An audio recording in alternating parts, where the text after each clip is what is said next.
Hello, love. I hope you are doing well. I wanted to share something that showed up during my meditation this week, and it was a nice message and reminder about personal power, and perhaps it'll hit home for you as well. And what I heard was this reminder that we have to stop calculating, guessing, analyzing what's happening and what could be coming, because this mental emotional pattern of anticipation is really about trying to remain in control and prepped and prepared. And even though those things can sometimes be in alignment, it's not always a negative experience to be prepped and prepared if you are living in that state and that is out of balance, meaning choosing that energetic framework more frequently than is necessary.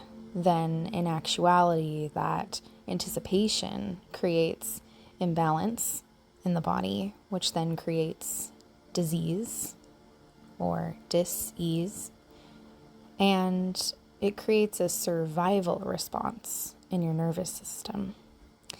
And this pattern starts to rob you of what's truly available for you in the moment. It hides your play, your pleasure, your joy. It enhances your feelings of grief, sadness, separation, pain, and it begins to activate lack and scarcity in your energy field. So what this does is it distorts your actionable energy. It puts pressure on your system in a way that makes it very difficult for you to move. It feels like treading water, or you're running in circles in the same space. And so this is truly the issue, because there's a stagnation that occurs, and it keeps your momentum from moving forward. So notice, just start to notice how much time and energy you're spending looking and feeling around you instead of looking and feeling what's going on inside of you. Because for so many of us, we feel it's our duty to pay attention. And perhaps it's time that we really understand what that really means and what it's really costing us to continue choosing to spend so much energy paying attention outside of ourselves. We take in everything in the world around us, the data, the emotions. We take it in like a sponge. So all of these circumstances, the events, pressures, collective pain, chaos, madness, fear, sadness. And if we're holding all of it like a sponge, take that visual into your mind. There's a completely absorbent nature of the sponge that when it is full, it can't soak up anything else. And so if you don't have any room to soak up anything else, then you can't even receive those higher vibrational things that you're asking for: joy, play, fun, relief. You have to let go of the things that are actually suspended in the sponge. So what we're really looking at here is energetic sustainability. There are momentary experiences where your sponge-like nature will take in all of these circumstances and pressures and will feel into all of the collective pain. And if it's a temporary experience and you move through it, there's a movement that keeps it flowing, and you release and you allow yourself to open up space to receive. But if you continue to allow your thoughts and your beliefs and your attention and all of your energy to holding this, then you can't really expect yourself to be well, because the body is not designed to bear that type of weight. It's not designed for us to carry all of this with us, and then also carry the expectation for us to be in wellness. And when we do that and we're imbalanced, we're not really in alignment with service to ourselves, which means we're not in service to anyone else. So collectively, we're standing knee deep in rivers of expectations. And when we have expectation, it can sometimes be really toxic, because expecting suffering to go away or waiting for it to vanish, if you're waiting for something to happen in order to get in alignment with living your life, or waiting for it to evaporate and disappear and expecting it to not come back, some of us are waiting for this impending doom and gloom, anticipating the worst to happen. Others are waiting for help, waiting to be saved, like ships are going to come out of the sky and take us to another place. And really, no matter where you're at on this spectrum of expectation, it's the energy behind it, the anticipation, that we're all matching on collectively. So this is an energetic, a physical, mental, emotional, spiritual holding pattern. And what happens when we hold on to something, we keep it suspended, inactive, frozen, and that's a form of stagnancy. So there's no movement there, there's no power there. It's like being trapped in a waiting room.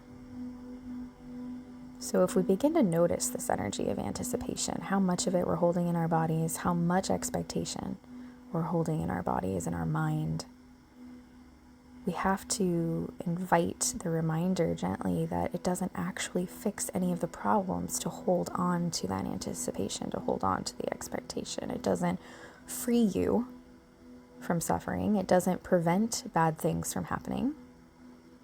But what it does do is it internalizes it into you, makes it yours, and keeps it stored within you, which accidentally feeds disease, dis-ease. Internalizing it destroys your cells and your hormonal balance. It zaps your life force energy, and it really begins to block you from living in your true alignment, your true nature. So this reminder that the body's nervous system is very intelligent, but it's not designed to hold everything.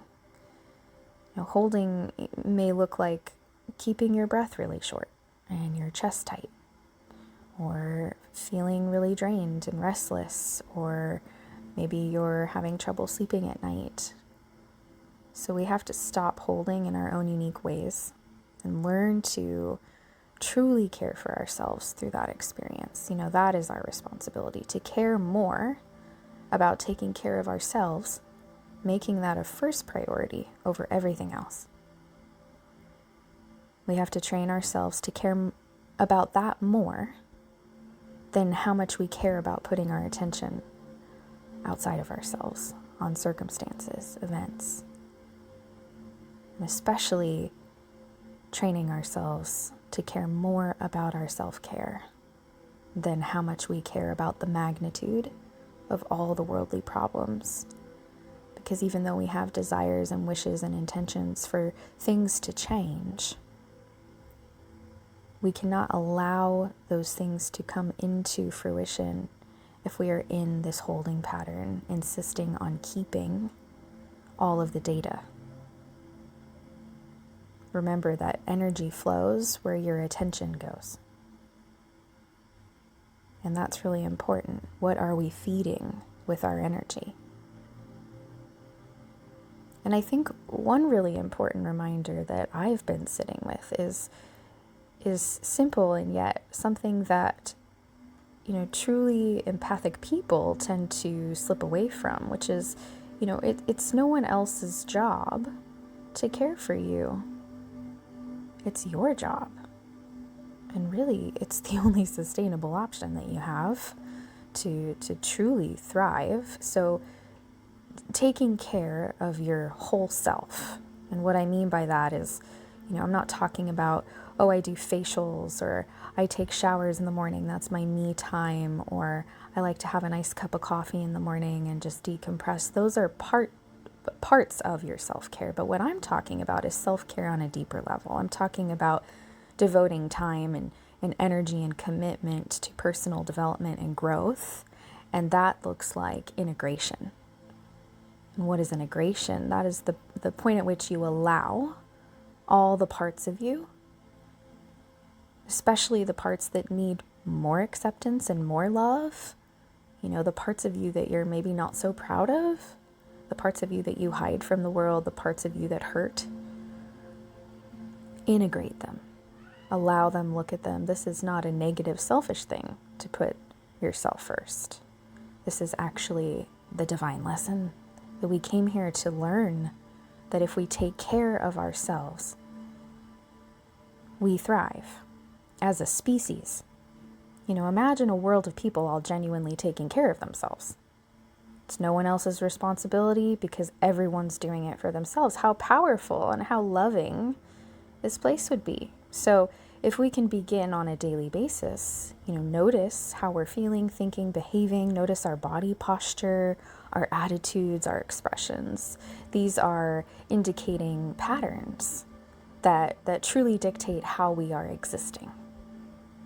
So we can use our willpower and our choice to change those things. Because how you are existing dictates your quality of life.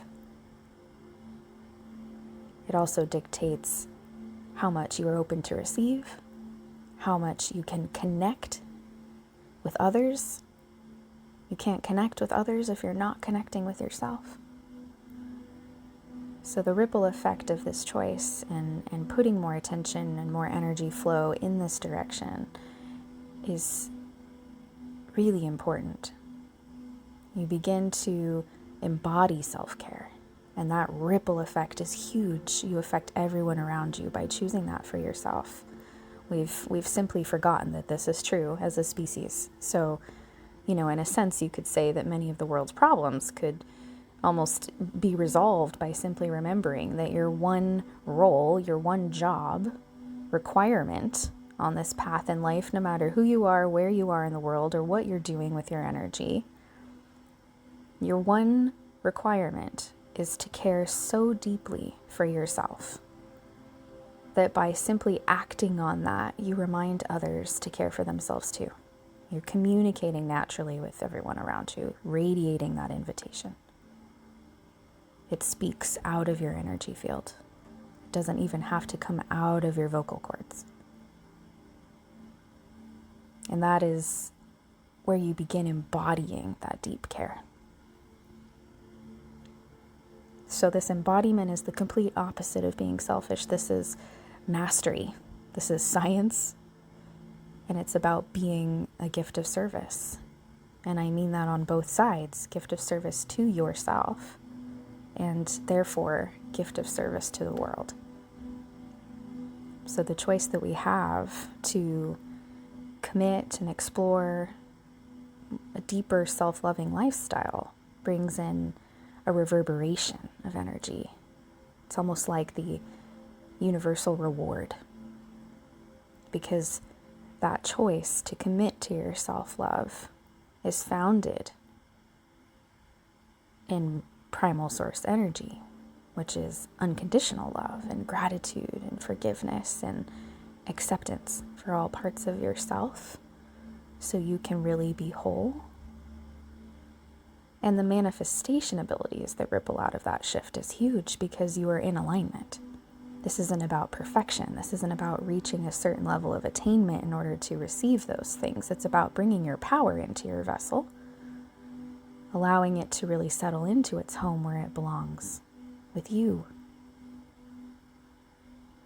And that can happen by simply allowing yourself to accept all parts of you and love them. If we continue as a species being overly concerned and dwelling and focused on what's going on around us, we accidentally make that the priority over what is going on within us. It distracts us. It keeps us busy.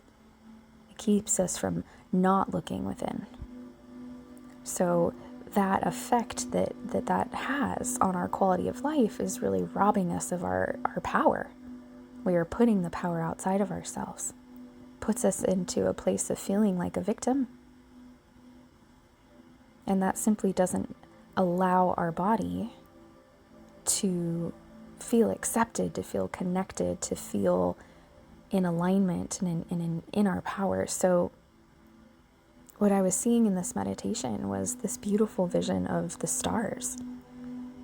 And it was like, look at the stars. You know, they're a form of light. They're a type of power. Stars are pieces broken off from our great large star, which is the sun. And I was noticing how these stars are shining bright. You know, they're shining the same as they always have and as they always will.